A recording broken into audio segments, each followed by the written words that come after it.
अच्छा जी, अभी एक्सरसाइज तो वही चल रहा है और क्वेश्चन नंबर 9 का part number 5, question 9 part number 5। अच्छा जी, आपसे फिर कह रहे कि अगर अल्फा बीटा जो है इसके रूट्स हो, if alpha beta are the roots of px square qx plus r equals to 0, form an equation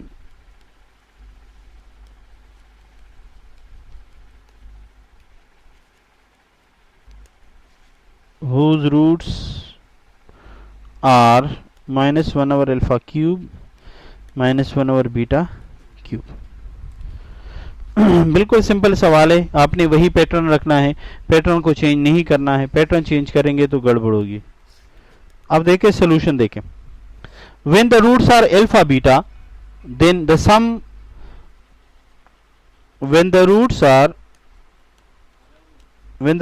are alpha and beta, then sum of the roots minus q upon p and product of the root is equal to r upon p। अब आपसे कहते हैं कि अगर ये alpha -1 over alpha cube हो जाए और ये बीटा -1 ओवर बीटा क्यूब हो जाए तो फिर तो ये नहीं बनेगा ना, फिर तो कुछ और मिलेगा, वो मालूम करके देना है। बात क्लियर हो गई? Now when the roots are -1 over alpha cube and -1 over beta cube, then the new equation will be x square minus sum of the roots product of the roots। बोले यही बोला ना, गपला तो नहीं? अब देखें, क्या ये माइनस दोनों बाहर निकालकर इसको प्लस कर देंगे? बस जब हो गया तो फिर परेशानी वाली तो बात खत्म हो गई ना। क्या ये माइनस इस माइनस को खत्म कर देगा? 1 over alpha cube beta cube equals to 0। LCM ले लू? हाँ, एलसीएम ले लिया। Beta cube plus alpha cube divided by alpha cube beta cube. बताएं, क्या अल्फा बीटा का होल क्यूब ले सकता हूं मैं? किसी को घपला हो तो मुझे बताएं। अब मुझे बताएं, अल्फा प्लस बीटा की जगह मैं वैल्यू लगा ही नहीं सकता हैं? पर मुझे एक तरीका याद है, मुझे एक फार्मूला याद है। फार्मूला है ए क्यूब और बी क्यूब वाला। अब वो फार्मूला जिस बच्चों को याद हो तो वो इस सवाल को करते हैं, जिनको याद नहीं है ना तो वो सो रहे होंगे। मैं पहले यहां फार्मूला लगाता हूं, फिर डायरेक्ट उसकी वैल्यू यहां लगाऊंगा। फार्मूला ये है, alpha cube plus beta cube बराबर है alpha plus beta into alpha square beta square minus alpha beta. अगर किसी को याद हो तो मुझे बताएं, मैट्रिक में किया है आप लोगों ने, किया है ना? ये देखें, अल्फा क्यूब बीटा क्यूब यानी ए क्यूब बी क्यूब। कहते हैं पहले अल्फा और बीटा दोनों ले लो, फिर अल्फा का स्क्वायर ले लो, बीटा का स्क्वायर ले लो, प्लस हो तो माइनस, माइनस हो तो प्लस, और अल्फा बीटा का प्रोडक्ट। बात क्लियर हो गई? अब ये बात तो क्लियर है कि यहां मैं वैल्यू लगा सकता हूं, पर इसकी जगह नहीं लगा सकता ना। इस पर फिर वो फार्मूला बनाएं। कैसे? Alpha plus beta alpha square beta square, अपनी तरफ से 2 अल्फा बीटा लगा दो, अपनी तरफ से 2 अल्फा बीटा निकालो, एक अल्फा बीटा ऊपर पहले से मौजूद है। अब ये मुकम्मल फार्मूला हुआ, alpha beta into alpha beta का होल स्क्वायर और -3 अल्फा बीटा। बताओ किसी को परेशानी? अब ये पूरी की पूरी वैल्यू आप यहां पर लगा सकते हैं, क्योंकि ये पूरी वैल्यू आपके पास alpha cube plus beta cube के बराबर है। बात क्लियर? अब मैं लगाना चाह रहा हूं, जरा गौर से देखें।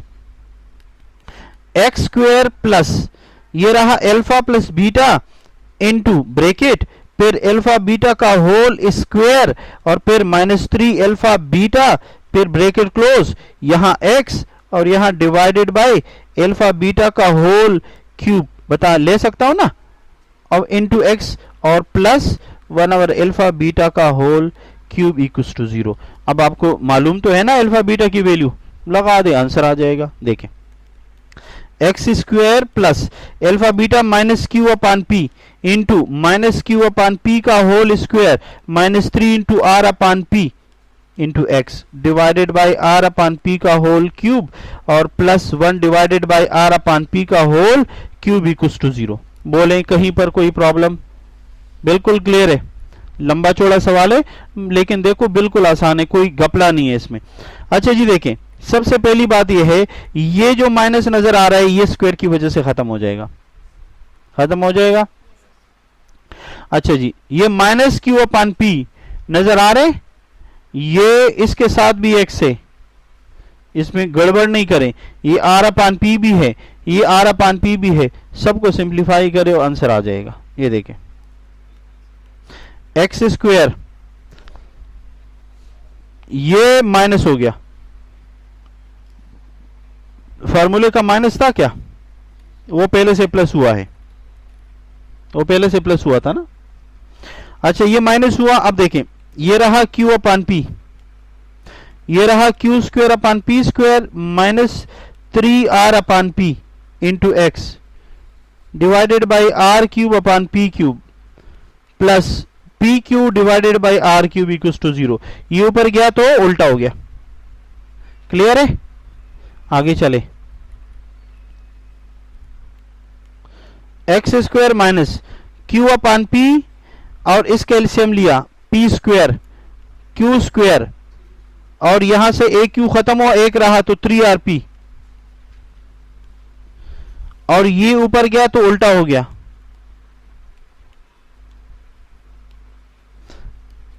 x plus p3 divided by r3 equals to 0।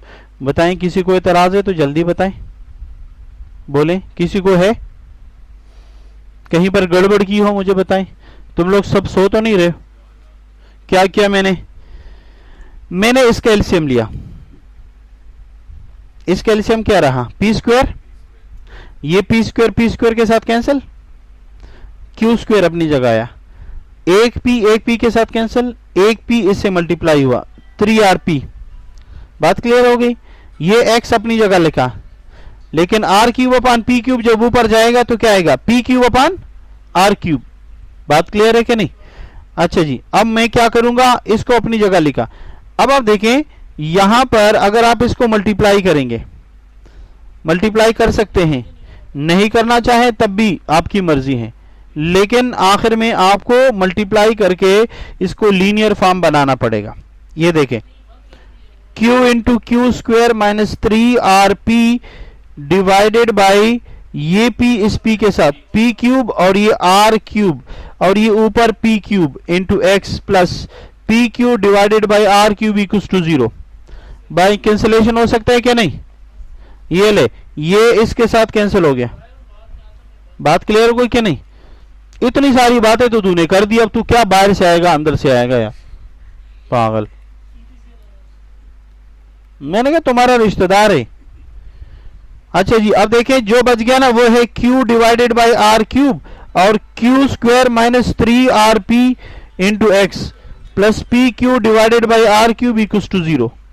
अब बताएं मैं आर क्यूब को खत्म कर सकता हूं या नहीं, तो आर क्यूब को मल्टीप्लाई करेंगे, you will get R cube X square minus Q into Q square -3rp into x plus P cube equals to 0 and this is the required equation. अगर आपके रूट्स -1 अल्फा क्यूब और -1 beta cube हो तो फिर आपको ये equation मिलेगा। Is it clear? Important है और आसान भी है, कोई मुश्किल भी नहीं।